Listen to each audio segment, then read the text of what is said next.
Now, original Fox News reporting on the crisis in military aviation. We have alarming news about how many Navy jets can fly and how many cannot.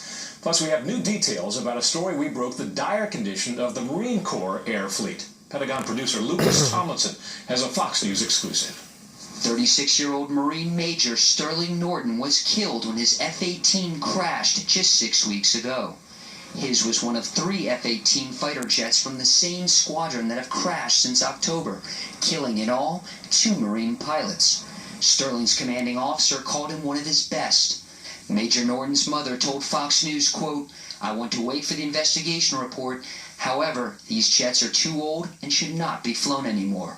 The head of Marine Corps Aviation seems to share her concern. I worry about my young aviators that aren't getting the number of hours they need to, and so it's the mishap that looms in our bow that we don't see coming just now. Will they have the experience to keep that bad thing from happening? A Fox News investigation reveals that overall, the entire U.S. military saw a 48% increase in non-combat aviation crashes between 2014 and 2015 compared to 2 years prior. With 9 more crashes already this year, 4 were Navy jets.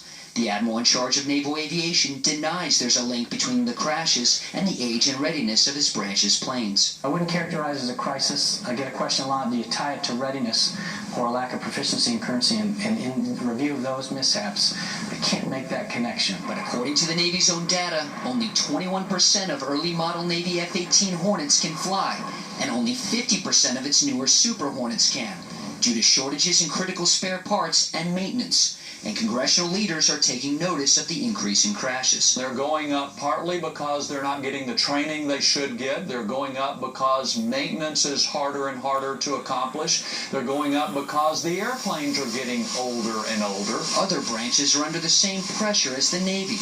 Only 2 of the Marines' 12 F-18 Hornet squadrons meet their flying hours.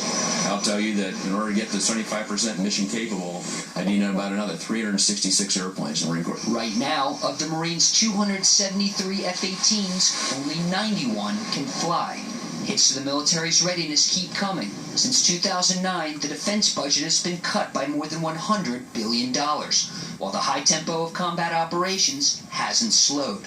When the president sends more people to Afghanistan, more people to Iraq, he doesn't ask for more money. The costs just come out of the training, the maintenance, and the readiness of our force. So the problem is getting worse. The Pentagon disagrees. In a statement to Fox News, quote, "We have looked at our data and have not observed an overall trend in the increase of mishaps due to reduced training hours. Any increases we have observed are too small and over too short a duration to categorize." F-18s were designed for 6,000 flight hours, but they've now been extended to 8,000, awaiting the new Joint Strike Fighter.